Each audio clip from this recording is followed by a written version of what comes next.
Então hoje é o primeiro dia da Disrupt fazendo as entrevistas dela e aqui comigo tem o Kasprick, meu sócio, conselheiro também da empresa e diretor de desenvolvimento de negócios, né? A nossa primeira conversa vai ser para poder explicar um pouco sobre a Disrupt e sobre o que a gente quer fazer com a Disrupt, o nosso propósito e principalmente quais são os nossos produtos que a gente pensa em fazer de verdade, que a gente já tem pronto e qual é o nosso foco hoje em dia, tá? Então, o meu nome é Marcos Almeida, eu sou o presidente da empresa. Eu tenho como background ter vindo do Exército, das Forças Especiais, trabalhei muito tempo fazendo gestão de crises e continuidade de negócios no Brasil e fora, e por isso que eu decidi montar a Disrupt. Disrupt é um nome que a gente acordou. No passado era Marcos Glauco Soluções, mas em função do cenário que nós vivemos hoje, eu acredito que esse nome, que foi uma sugestão do Kasprick, ele vai explicar para a gente por que ele deu a sugestão, que foi muito bem acolhida, porque eu acho que está no cenário complexo que nós vivemos hoje e para o propósito da empresa, o nome Disrupt é o melhor que a gente pode ter. E Disrupt Critical Thinking, pensamento crítico. Tá? Então, se apresenta um pouco e já começa explicando por que você deu a sugestão Disrupt. Boa tarde, Marcos. E é um prazer estar aqui podendo falar do business que você me acolheu, na verdade, né? Eu apareci como conselheiro inicialmente apenas, mas eu acredito tanto no propósito daquilo que a gente está construindo aqui, que você me acolheu, me trouxe para perto e por isso eu sou o cara do desenvolvimento de negócio. Meu nome inteiro, né? Luiz Fernando Kasprick. Ninguém me chama assim, nem minha mãe. Né? E todos me chamam ou de Fernando ou de Kasprick, muito comum.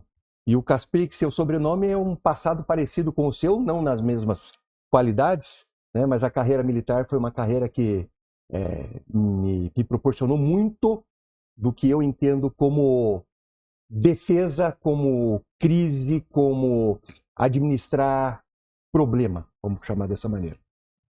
E eu sou oriundo do mercado financeiro nacional e depois disso, durante 18 anos, eu atuei especificamente no mercado de TI e telecomunicações, tá? Onde eu pude andar por esse mundão de meu Deus também, falando de tecnologia em particular. E recentemente eu retornei para o mercado financeiro porque a gente tem um entendimento bastante certo de que se a gente pode falar de uma infraestrutura crítica em qualquer país, em especial no nosso país, chama-se finanças.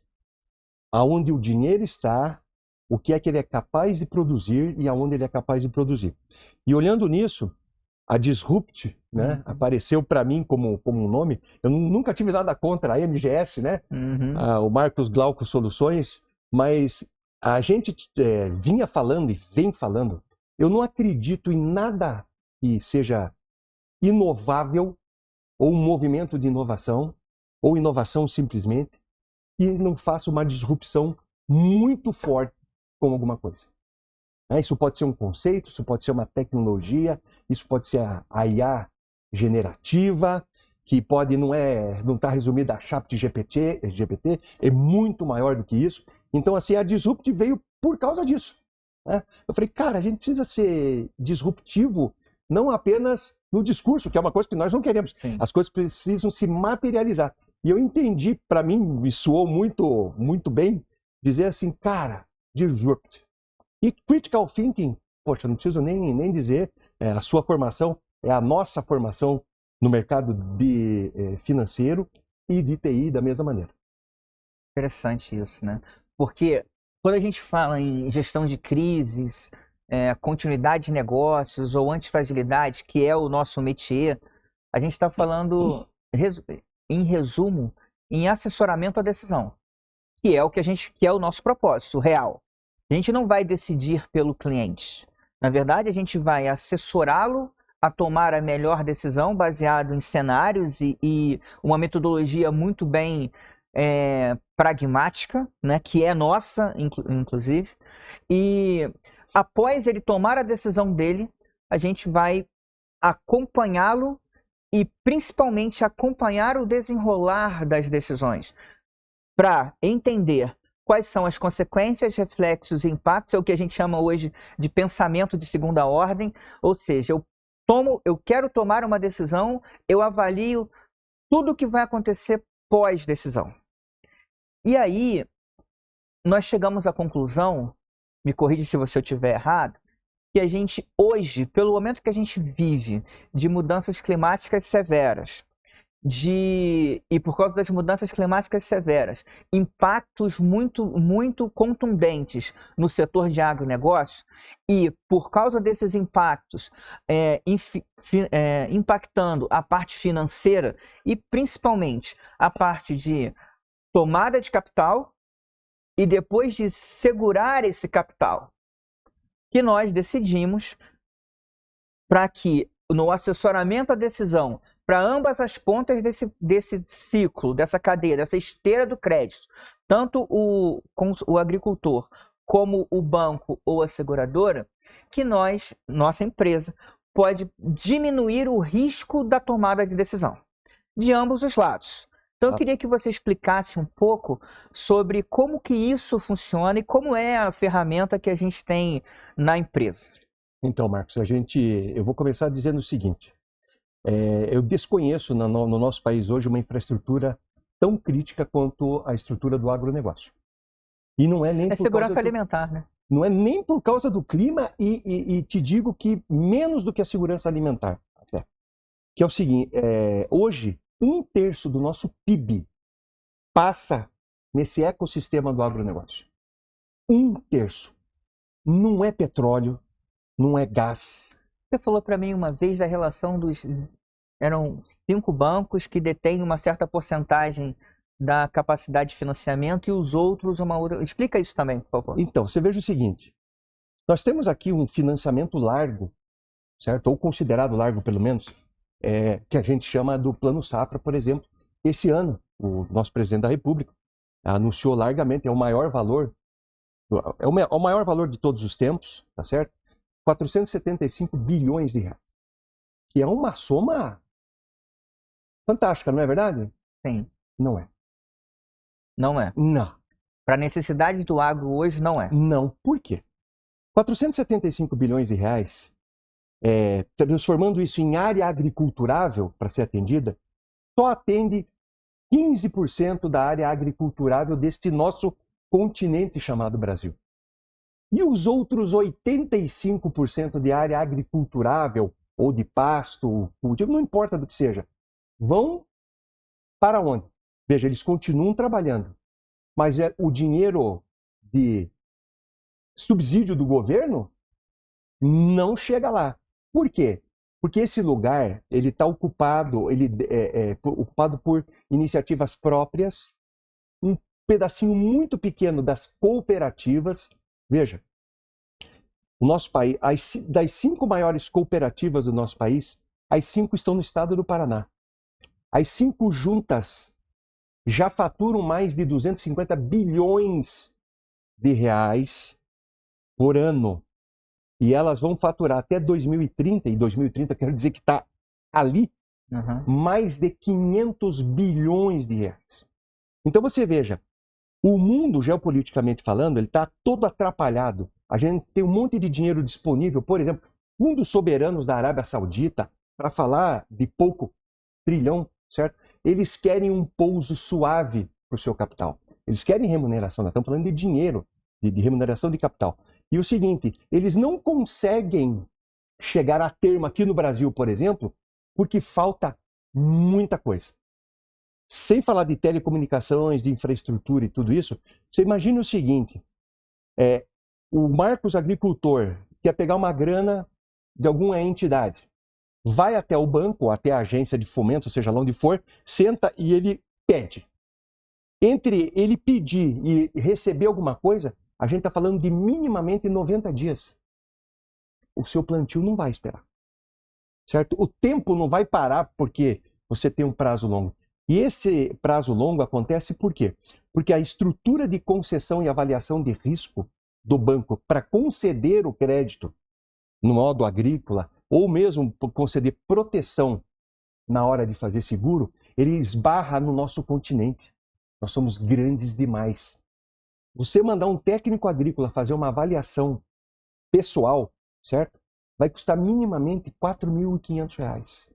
É muito dinheiro. Para um cara que vai tomar 150 milhões de reais, não é muito. Mas para aquele a quem se quer alcançar, que é o agricultor familiar, o pequeno, que tem terras enormes, trator e tudo mais, ele só é menor porque o grande é grande demais, tá certo? Ele não vai pagar. Vai ficar muito caro. Aliás, e já é caro a concessão de crédito por conta disso também. E aí o que acontece? Quando nós pegamos isso hoje na nossa mão e colocamos na nossa esteira, a gente acopla lá no SAD, que é o nosso sistema de apoio à decisão, o que nós vamos fazer? Nós vamos pegar o CNPJ do Marcos, o CPF do Marcos, vamos colocar lá dentro e a nossa IA vai começar a trabalhar e vai fazer o seguinte, ela vai geoprocessar através dos nossos acordos. Nós temos aí hoje algo como 147 satélites apontados aqui para o país, para a América Latina também, né? Até porque nós estamos andando também em outros territórios que não o Brasil, mínima ainda de forma pequena, mas estamos andando. E o que eu consigo ver ali? Eu consigo mapear 50 centímetros quadrados, certo? E eu consigo perfurar com satélite 20% abaixo do solo. Consegue olhar 20 centímetros? 20 centímetros. Ali nesses 20 centímetros, eu consigo produzir uma perna muito importante do ESG, que é tremendamente importante para vender. O carbono. Isso, que é para poder vender no mercado europeu. Lá, as limitações de agricultura que não, de fato, produzem elementos para o ESG, né, para o Environmental, o Social e o Governance, né, elas realmente estão sofrendo muito para ir para lá. Quando eu faço tudo isso, eu geoprocesso essa área, eu consigo tirar uma foto e ver o que é que já aconteceu no passado dessa área. Juridicamente, judicialmente, eu consigo saber se essa terra é ou não do Marcos, se o Marcos tem ou não algum problema em que essa terra possa ser tomada, vamos dizer. Ou seja, o que isso tem a ver com o banco? Isso tem a ver com a terra é garantia para o banco. Se o banco não tiver segurança, tá certo? De que aquela terra ele pode executá-la no caso de não pagamento, coisa que o valha, o que ele vai fazer com o valor do risco dele?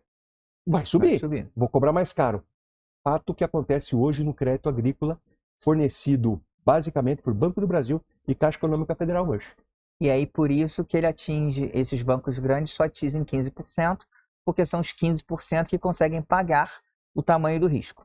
É isso. Então ele não consegue chegar com uma taxa que já não é boa, tá certo? Lá no Marcos, no pequeno agricultor, por quê? A avaliação de risco dele é péssima. Quando nós entramos e eu começo a fornecer dados importantes, transformar em informação relevante, que eu diria modestamente que é o core do nosso negócio, então eu junto uma montoeira de dados que está à disposição num bocado de lugar, né, e transformo em informação relevante. Para o crédito, para a melhoria do risco e tudo mais, o que eu preciso fazer? Eu preciso tornar aquela área segura, juridicamente, ela é do Marcos, não existe nenhum processo judicial em nenhum lugar que possa afetar essa garantia. Aí eu vou lá e faço o seguinte, eu olho também à frente com as fotos de satélite para fazer o quê? Para ter previsibilidade de movimentos climáticos. Por exemplo, que você falou no início da tua conversa. Eu consigo olhar e falar assim, bom, o Marcos está me pedindo dinheiro aqui, 1 milhão, para plantar soja, e só que é o seguinte, daqui 7 meses, um número aleatório, ele vai colher, ele vai começar a colheita da soja. Só que, coincidentemente, com um índice de assertividade de 30% ou 40%, está prevista uma chuva nesse lugar. E uma chuva torrencial que, em hipótese, tecnicamente falando, vai prejudicar a sua colheita. Vai destruir uma parte, enfim, vai dar um PT. Opa! O que eu vou fazer? Eu, então, cara do crédito. Pera, só um pouquinho. O Marcos quer 1 milhão, a terra está ok, ela pode ser usada como garantia. Eu olhei para trás, ele já plantou soja nesse lugar, a produtividade dele foi X, tudo isso sai nos nossos relatórios, ok? Poxa, mas o seguinte, 30% de uma chuva aqui na frente, com essa loucura que a gente tem vivido do movimento climático, misericórdia. Aí o banco pode falar o seguinte, Veja, não é a gente decidindo pelo banco. Eu estou dizendo assim, banco, crédito, isso aqui pode acontecer. E aí o gestor vai decidir se ele quer ou não correr o risco. Eu, sinceramente, eu diria o seguinte, Marcos, 1 milhão, você tem direito a 1 milhão, você tem crédito de 1 milhão. Só que nós, nesse momento, em virtude dessa possibilidade de 30% aqui, se você mantiver a data de plantio e tudo mais, coincidir com esses 30%, eu não vou lhe dar 700. Eu não vou lhe dar 1 milhão. Eu vou lhe emprestar 700 mil. Certo? No final do dia, o que eu fiz? Minimamente, eu retirei 300 mil reais de possibilidade de prejuízo naquela operação para o banco. Certo? E aí você pode falar assim, mas, cara, maravilhoso. É. E outra, não há nenhuma possibilidade jurídica, mesmo nesse país que a gente tem várias inseguranças, que possam retirar isso como um documento processável judicialmente, se necessário for. Então, nós produzimos conhecimento para, na esteira do crédito, diminuir o risco violentamente. Para as instituições financeiras ou para as seguradoras. Isso. É isso. E ainda tem um plus, Marcos. A gente dá informação para o agricultor, dizendo, olha, ali para frente tem alguma coisa te esperando. É informação, não é decisão dela. Talvez ele fale assim, caraca, eu não tinha essa percepção. 30% é um risco que eu não quero também. Então, em vez de eu plantar hoje, eu vou esperar 4 meses para plantar, ou vou fazer o seguinte, eu vou antecipar, eu vou fazer uma safrinha, enfim, tá certo? Isso é muito importante.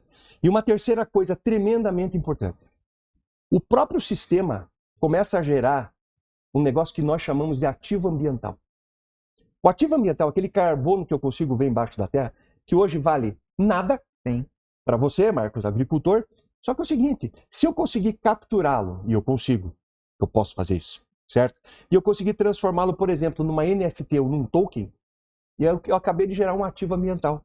Esse ativo ele pode servir de garantia extra para o banco na concessão do crédito, quem sabe para cobrir os 30% do risco ali da frente, ele acrescenta 30% em ativo ambiental esse elemento, esse ativo ambiental, vai colocar você na frente dos seus competidores lá no mercado europeu. Porque essa ferramenta ela é uma ferramenta reconhecida, ela tem crédito, ela tem o accreditation da comunidade para fazer isso. Entendi. Então, é um brinquedo, né? É o plus a mais. É o plus a mais. Isso. Tá. Isso não é doutrina. Não. Isso é uma coisa real. Isso é técnica. E a gente já provou isso. Já provamos isso. Conta o caso lá do Rio Grande do Sul. Nós fizemos, lamentavelmente, a gente teve um evento, uma intempérie grande no Rio Grande do Sul, todo mundo sabe disso. E lá nós temos, inclusive eu vou ousar dizer o que eu vou dizer aqui agora. Tá? Uma boa parte da comunidade entende que 60 bilhões de reais coloca o Rio Grande do Sul voltando a alguma posição de produtividade ou coisa que o valha. E eu quero te dizer que esse número é uma brincadeira de criança. Ele está muito longe da realidade. E vou explicar por quê. Quando teve a chuva e tudo mais, óbvio que a gente teve uma parte grande da agricultura que foi afetada. Cara, acabou, desapareceu, foi para debaixo da água. Né?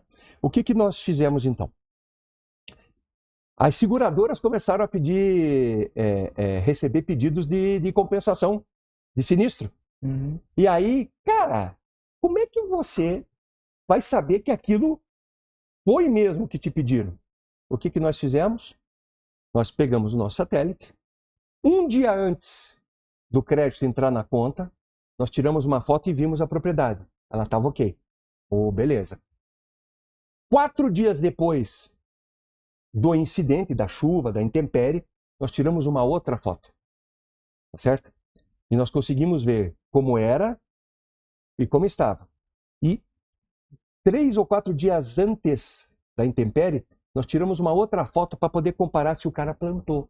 Ah, você plantou, ó. Tem um matinho ali. Tá certo? Beleza? E aí o seguinte, qual foi a surpresa? E esse é um caso real que nós temos lá.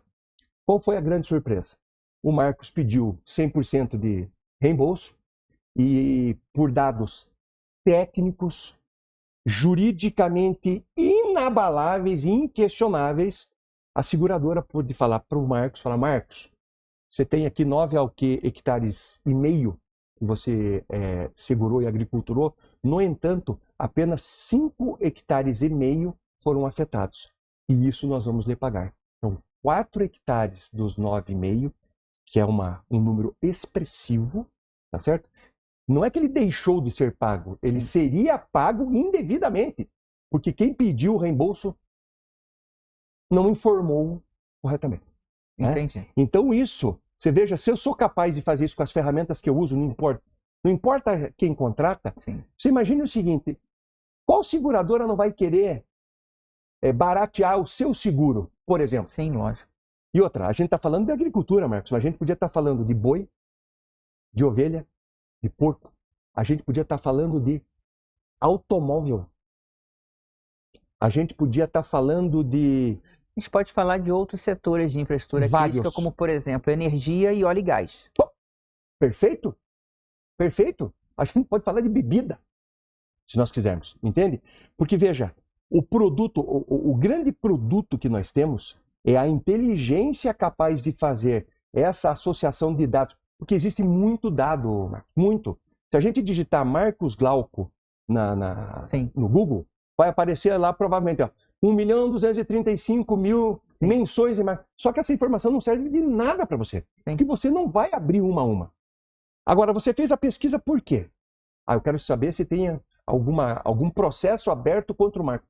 Para isso, você vai ter que aplicar um filtro enorme. E esse filtro tem nome hoje, que é a nossa inteligência artificial, que é o nosso SAD, que é o Sistema de Apoio à Decisão. A sua decisão, não a minha decisão. Basicamente isso. Excelente.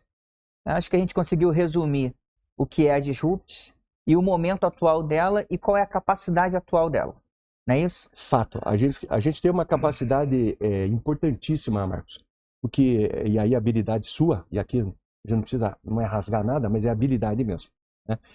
É um pensamento, além de disruptivo, ele lá adiante, como nós fazemos com o SAD. Né? Você trouxe para o grupo eminentes saberes envolvendo as infraestruturas que nós entendemos serem importantes. Então, você trouxe... Eu não vou dar spoiler aqui porque é chato. Porque é o próximo. Então, não vou dar. Mas a gente tem gente com habilidades imensas no mundo de energia, no mundo de bioenergia, de tecnologia. Nós temos um monstro na área de inovação, na área de disrupção. Né? Um profissional, um cientista que enxerga... Eu não vou falar léguas porque é muito curto falar léguas. Ele enxerga dezenas de décadas à frente aquilo que pode acontecer. Especialistas fantásticos na área de planejamento, de resiliência, de manutenção de negócios. Por que tudo isso? Simples. Porque esses são os lugares críticos quando a gente monta uma mesa, uma sala de crise. Eu não gosto muito da palavra crise, porque ela é mal associada, mas quando a gente monta essa sala de gestão, sala de situação, tá certo? É muito comum e é muito triste a gente ver lá um C-level, um CEO, que é a tua posição, tá certo? Lá trazendo um monte de informação pro cara, um monte de dado. Cara! E ele decide no feeling, na intuição. Isso. E eu, modestamente, acho que só quem ganhou dinheiro com feeling foi o Morris Albert, né? Fez a canção Feeling. Eu não sei se ele ganha dinheiro com isso ainda, né? Então, assim, é uma loucura você pegar um profissional gabaritado, de nível, um C-level, e você fazer eu tomar uma decisão com muito pouca coisa. Eu não vou falar nada porque não é uma verdade. Mas com muito pouca coisa que realmente ele possa apalpar. Não, mas é muito pouca coisa do hoje, do problema que está acontecendo, e muito pouca coisa do que pode acontecer em função da decisão dele. Isso. E é aí que a gente entra. No assessoramento, no acompanhamento e principalmente na ajuda da correção dos rumos para atingir o objetivo dele. Isso. Marcos, você vê, é básico, eu não quero polemizar o que eu vou falar. Mas o que está acontecendo aqui, a discussão no âmbito judicial, envolvendo as empresas do Elon Musk, certo? É uma coisa medonha. E ela tem um tamanho diminuto, Sim, como que eu falei do Rio Grande do Sul dos 60 bilhões. é verdade. Tá certo? Porque quem está olhando não está olhando para o tamanho do prejuízo. E o prejuízo que eu digo, não estou falando de dinheiros, o prejuízo que nós podemos ter ali na frente, daqui 1 ano, daqui 2, porque essa história com o Elon Musk começou há 2 anos, quase 3 anos atrás. Sim, é verdade. Né? E a gente está falando de uma infraestrutura, talvez as mais caras que a gente tem nesse país, que é de defesa. Defesa.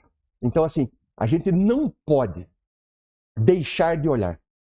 Sim. Certo? A gente não pode... eu falei para você já e eu volto a dizer, para encerrar minha fala, a gente não pode se distrair. Nós não podemos nos distrair com nada. Nem com um telefone que cai no chão, nem com um bode na sala, como a gente fala mais informalmente. Nós não podemos nos distrair. E a Disrupt, e essa metodologia que foi criada, e esses produtos que nós criamos, eles são para isso. O bode já tem quem cuide. A gente precisa cuidar do que não está no campo de visão Sim. do bode na sala. Excelente. Muito obrigado por ter aceitado o convite de participar desse primeiro evento da Disrupt, evento relacionado a entrevistas para poder não só falar da própria Disrupt, mas falar de infraestruturas, falar da complexidade do mundo, falar de assessoramento à decisão e também da própria decisão. A gente vai, meus amigos, encerrar por aqui esse primeiro episódio e tenho certeza que vou encontrar vocês em todos os outros que nós faremos. Eu tenho certeza também que vocês vão gostar muito dos temas que serão discutidos e que serão abordados por esse espaço da Disrupt. Mais uma vez, muito obrigado. Obrigado, Marcos. Até a próxima. Tamo junto.